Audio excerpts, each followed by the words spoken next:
자, 그런 임피던스를 그럼 어떻게 우리가 나타내는지 한번 보도록 합니다. 여기에는 크게 두 가지 플러스로 할 수 있어요. 하나는 보드 플랫이라고 있고 또 하나는 나이키스트 플랫이라고 있습니다. 이 보드 플랫은 플랫이 이게 두 개예요. 두 개. 그 나이키스트 플랫은 단 하나로 이렇게 표시할 수 있어요. 근데 어느 플랫을 더 많이 쓰냐면은 실제로 연구 논문을 보면은 이 나이키스트 플랫을 이거를 훨씬 더 압도적으로 많은 사람들이 이걸 씁니다. 그죠? 근데 하여간 그 차이를 한번 보도록 합니다. 보드 플러스 뭐냐? X축은 이 주파수예요. 그래서 로고를 붙인 겁니다. 그러니까 이 한 칸이 한 칸 바뀔 때마다 10배씩 이제 주파수가 바뀌는 겁니다. 그러면서 요 임피던스의 요 크기를 우리가 구하고 또 하나는 또 하나 그래프는 역시 X축은 같아요. 그죠? 주파수의 로그 값을 이고 그 Y축은 그 페이즈의 변화량입니다. 페이지의 변화량. 그래서 이렇게 되는 겁니다. 그죠? 일반적으로 이렇게 됩니다. 요 크기는 이렇게 쭉 가다가 감소했다가 다시 이렇게 되고 요 페이지는 처음에 쭉 없다가 이게 주파수가 바뀜에 따라서 크다가 다시 작아져요. 그죠? 그래서 이것은 주파수에 따른 정보를 우리가 얻는 데는 좋아요.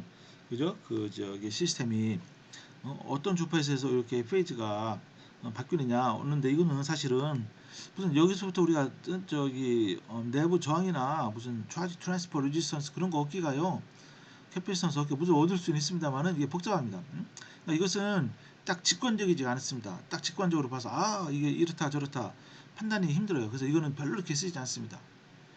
그래서 실제적으로 많이 쓰이는 그 이제 제시 방법은 나이퀴스트 플랫이라고 하는 거예요. 나이퀴스트.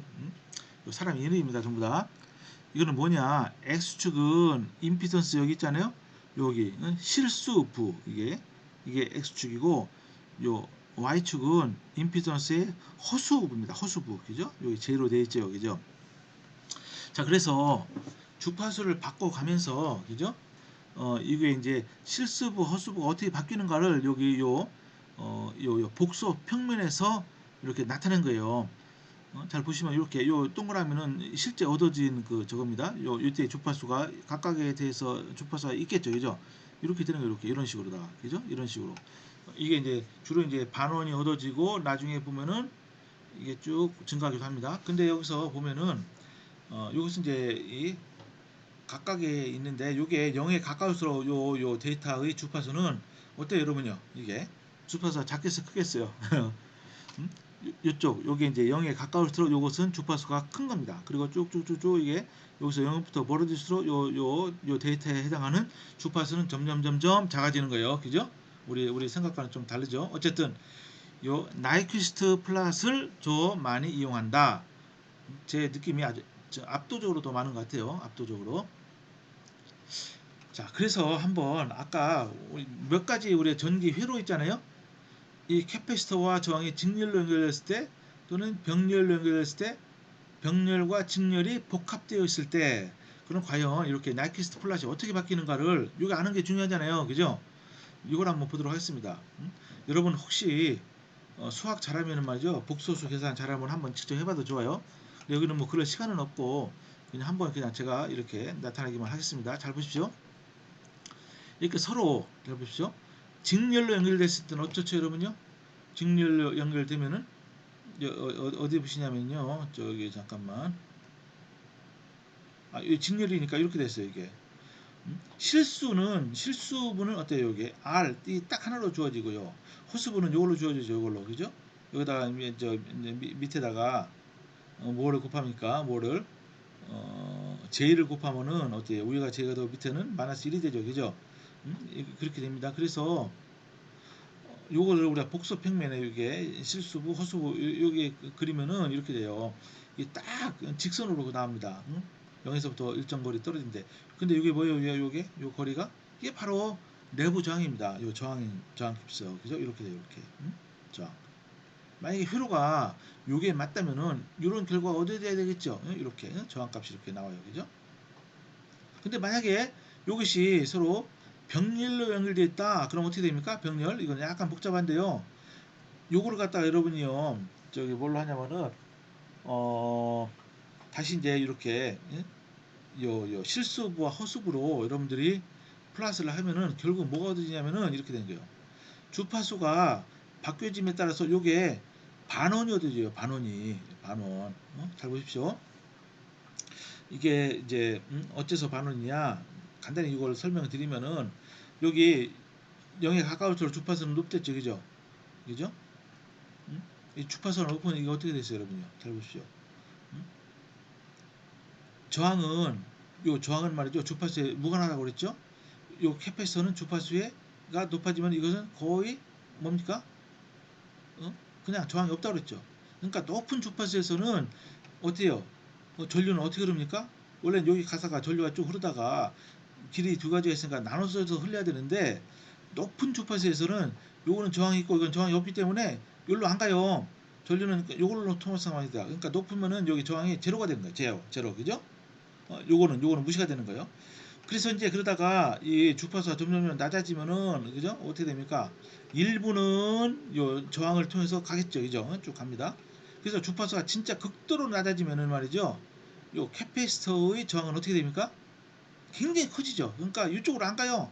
전류는 이걸로만 흐릅니다. 이걸로. 그래서 이쪽으로 흘러서 요게 돼요. 그때 나타나는 전류가 저항이 R이다. 그리고 이것은 실수와 호수부 이거를 우리가 복소 평면에 나타내면 이렇게 돼요. 이렇게 반원이 됩니다. 반원.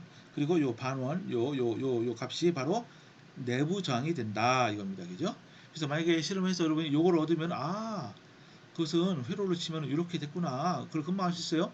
근데 실제로 어때요, 여러분? 전기화학 그 셀은 이것도 아니고 이것도 아니고 이게 복합된 거예요. 이렇게 두 개가 복합됐습니다. 그러니까 이렇게 된 거예요. 서로 요게 이제 병렬로 된 것도 있고 요 병렬과 또 직렬로 이렇게 연결됐습니다. 그러니까 두 개가 복합됐다고 보면 되는 거죠. 그죠? 이렇게 됐어요. 이렇게 된 경우를 우리가 이건 좀 더 복잡하지만은 우리가 복소 평면에서 우리가 그래프를 그리면은 이렇게 됩니다. R1만큼 그죠? R1만큼 요 말하자면 이겁니다.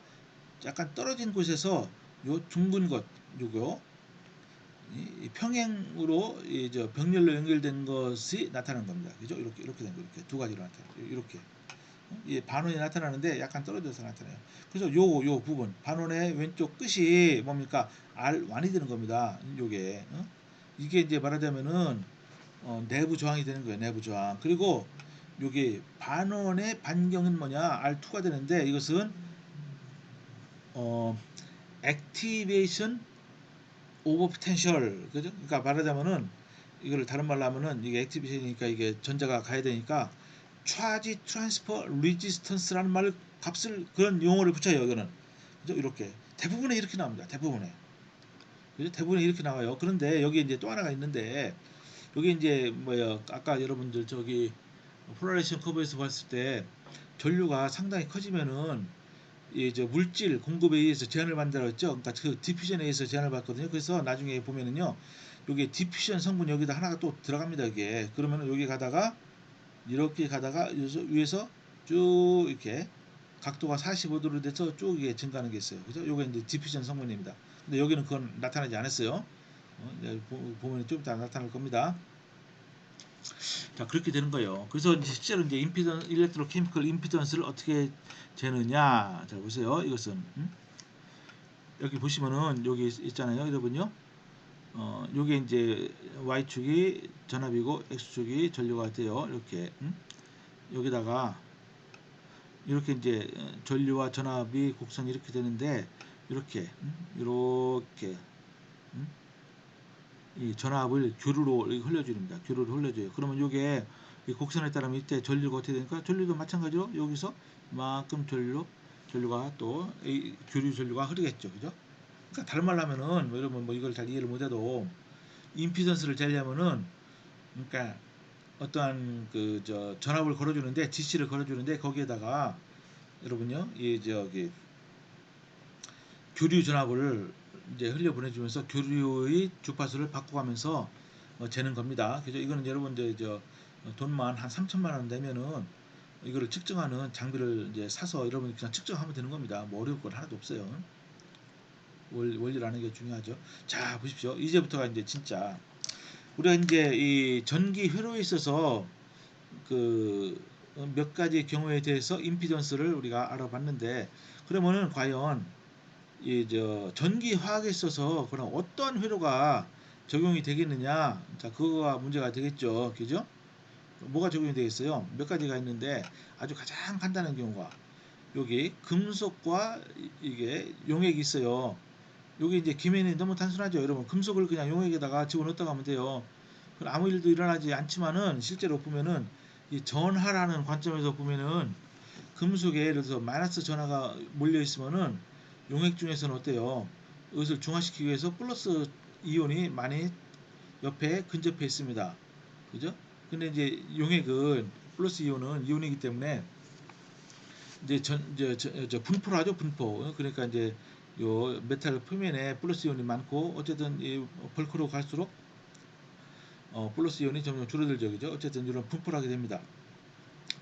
근데 원래 이게 실제 상황인데, 근데 우리는 임피던스를 재려면 이것을 여기에 해당하는 등가 회로를 알아야 되잖아요. 그럼 뭐가 됩니까 이게? 용액이 저항이 있으니까 일단 저항을 갖다 붙여요. 그리고 여기 전하가 양쪽이 서로 분리가 되어 있죠, 그죠? 이게 뭡니까? 전하가 분리됐다는 것은 이게 바로 캐패시터가 여기에 있다는 거예요, 실제적으로. 마치 있는 것처럼. 요거를 갖다가 이렇게 요 부분은 이렇게 더블 레이어라고 하죠. 레이어가 하나 두 개니까. 그래서 되게 이제 CDL이라고 표시해요. 더블 레이어 캐패시터가 여기 있고 그것이 용액의 저항과 이렇게 직렬로 연결되어 있다. 그죠? 아주 가장 간단한 경우는 바로 이렇게 캐패시터와 저항이 직렬로 연결되어 있는 이런 겁니다. 만약에 상황이 이러면은 임피던스를 재면은 어떻게 됩니까? 여기 이렇게 되는 거예요. 그냥 주파수를 아무리 바꿔도 여기 하나의 선으로 이렇게 직선으로 나타납니다. 그래서 요 값이 바로 저항이다. 이렇게 금방 알 수 있는 겁니다. 그런데 두 번째 한번 약간 복잡한 경우를 보도록 하겠습니다. 어떤 여기 전극 표면에 어떠한 층이 단일층이 여기에 형성이 되어 있어요. 이렇게 할 수 있겠죠? 그럼 어떻습니까? 그때는 단일층이 형성돼서 여기에는 서로 이제 전자가 왔다 갔다 이동이 돼요. 즉 차지 트랜스퍼가 있습니다. 그러면 이런 모델이 이렇게 되겠죠. 이렇게 간단하게 얘기죠. 여기 단일층이 있어요. 여기 단일층이 여기 하나의 저겁니다. 전극이에요. 그럼 어떻게 됩니까? 기본적으로 이것은 항상 존재해요. 그죠? 더블 레이어와 여기 솔루션 레지스턴스는 항상 존재합니다. 요거. 근데 여기다가 뭐가 붙냐면은 여기 여러분 잘 보세요. 더블 레이어는 어디 형성됐어요? 솔루션 레지스턴스는 용액 중이니까 이건 전극하고는 상관없습니다. 사실은. 근데 여기 보시면 전극에 있어서는 여기 더블 레이어가 여기에 있으면서 또 뭐가 있냐면요. 여기에는 전하가 이동하죠. 전자가 이동해 어때요? 전극으로 이동하니까 더블 레이어와 이게 서로 평행으로 존재한다고 보면 되는 거예요. 그죠? 더블 레이어. 그래서 이제 저항을 여기 더블 레이어와 평행하게 붙인 다음에 또 하나의 성분을 붙일 수가 있습니다. CA라는 이게 뭡니까 이게 에너지 스토리지에 관한 이 여기 어접션에 관한 이 캐패시턴스인데 사실 이것은 어 이제 보는 관점에 따라서 이것을 물론 있다고 하는 게 정확하지만은 대부분 사람들이 이것은 그렇게 고려를 많이 하지는 않는 것 같습니다. 어쨌든 이런 경우에는 이런 등가 회로가 성립이 된다 이겁니다. 그죠? 그리고 한번 보십시오. 어, 여기에 실제로 이 전기화학적으로 어때요? 여기 이제 아주 액티브한 그런 여기 물질이 있어서 실제로 전자가 이동한다. 그죠? 요거랑 다른 점은 뭡니까? 이것은 이것도 전자가 이동하긴 해요. 전자가 실제로 이동한다. 그러면 어때요? 여기 차지 트랜스퍼 레지스턴스가 있고 근데 이게 이제 전자가 이동하는데 여기 용액 중에 뭡니까? 외부에서 물질이 디퓨전에 의해서 즉 확산에 의해서 와요. 그러면은 이때는 어떻습니까? 확산에 의한 임피던스가 또 여기 형성이 되는 거예요. 이거 보고 우리가 W를 표시합니다. 이거를 연구한 사람 와버그라는 사람이 이름을 따서 이거를 와버그 임피던스다 이렇게 얘기합니다. W 그죠? 꼭 이제 저항처럼 생기긴 했어요. 우연하게도 이때는 요 와버그 임피던스는 말이죠. 저항하고 요 자체가 캐패시턴스 성분을 갖고 있습니다. 여러분 그건 약간 복잡한 얘기입니다. 그거는 나중에 기회 있으면 제가 그때 설명드리도록 하는데 이건 약간 복잡한 얘기니까 일단 그렇게 하시고 그리고 용액의 저항은 항상 존재하는 거죠, 그죠? 그래서 이것을 우리가 그림을 그려보면은 이렇게 되는 거예요. 쭉 이렇게 가다가 말이죠, 그죠? 가다가 아까 어떻게 돼 있죠? 요게 가다가 우리가 아까 이 저기 직렬 변기를 연결했을 때는 요거는 무시를 했지만은 그때는 어때 쭉 가다가 이렇게 반월만 되는데 여기 RS만큼 떨어져서 그런데 만약 요게 존재하면은 이렇게 돼요. 반원으로 가다가 주파수가 낮아지면서 어느 순간에 이게 여기서 벗어나면서 직선적으로 각도가 약 45도로 되면서 쭉 이게 어? 여기 저항도 실수부 저항과 호수부 저항이 동시에 이렇게 증가하게 됩니다. 이렇게 되는 거예요. 그래서 요것을 요 회로에 있는 이런 값들을 다 동시에 막 변화시키면서 요것을 가장 잘 만족시킬 수 있는 그러한 요 값을 찾으면 돼요. 그죠? 그러니까 말하자면은 요 커브 피팅을 해서 찾아내는 겁니다. 그죠? 그죠? 여기서 이제 여기 요 와복 임피던스는 디퓨전 컨트롤 된 거다. 그죠? 이것은 디퓨전이 존재하면 뭐 요 부분이 나타난다 이겁니다. 그리고 이제 만약에 디퓨전이 없으면 어떻게 했어요? 여기 없어지겠죠? 없어요. 여기 없어. 와복 임피던스 없어요. 없으면 어떻게 됩니까? 단순히 이렇게 돼요. 이렇게. 그죠? 이렇게. 그래서 여기는 RS 솔루션 레지스턴스고 요 뭡니까? 요 직경은 초아지 트랜스퍼 레지스턴스. 여기부터 여기까지는 요 두 개를 더한 거가 되겠죠. 그죠? 요게 이제 여기 요 반원의 최고점에서는 뭡니까? 그때의 주파수는 초아지 트랜스퍼 레지스턴스와 캐패시턴스 값을 곱한 값이 역수예요. 역수. 이렇게 된 거예요. 이거는 수학적으로 보면 금방 나오는데 어쨌든 그건 다 무시하도록 합니다. 자, 그래서 우리가 이것을 임피던스 방법을 실험적으로 이것을 응용한 사람들이 많이 있었어요. 주로 이제 에노드에 대해서 연구를 하죠. 왜냐하면 에노드에 이제 미생물 바이오필름이 형성되니까. 그래서 이 임피던스를 재요. 이렇게 이제 장착해 놓고서 시간에 따라서 첫째 날, 다섯째 날, 또 3주 후에 이렇게 됩니다. 그래서 이제 이 임피던스로부터 전극 표면에 어떤 현상이 일어나는가를 추론을 할 수 있어요. 추론. 자, 보세요. 처음에 데이 1 녹색이죠. 녹색 쭉 보니까 어때요? 여기부터 시작해서 쭉 이렇게 반원이 크게 형성됐어요. 그죠? 음? 맞죠? 어떻습니까? 요 부분 이거는 솔루션 레지스턴스고 근데 이제 여기 보니까 요 직경 요 직경 반원의 직경이 저기 트랜스포 레지스턴스라고 그랬어요. 매우 크죠. 그런데 여기 보세요. 5일 후에 이제 쟀더니 비슷한데 여기 출발은 같습니다만 이렇게 반원이 나타나는데 좀 반원의 직경이 좀 작아요. 그죠? 아, 이게 뭘 할 수 있어요? 아, 차지 트랜스퍼 레지스턴스가 줄어들고 있구나. 즉 바이오 필름이 전극 표면에 점점 더 안정되게 형성되고 있구나, 가고 있구나. 그렇게 우리가 추측할 수 있어요.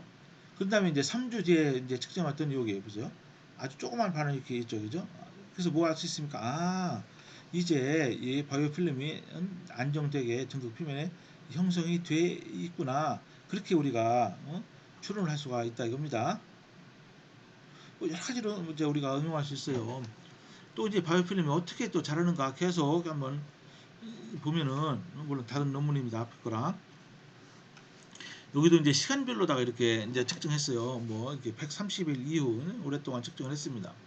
그래서 처음에 보시면은 어떻습니까? 여기 24일 후에는 여기 파란색입니다. 쭉 반원이 나타나는 것 같다가 이렇게 쭉 여기 나타나는 이게 뭡니까 이게? 이 디퓨전에 의한 거라고 했어요. 디퓨전. 그러니까 역시 이제 이때는 디퓨전이 영향을 많이 미치다가 시간이 점점 증가할수록 이 디퓨전 효과가 점점 작아집니다. 그래서 이게 시간이 130일 뒤에는 빨간색이에요.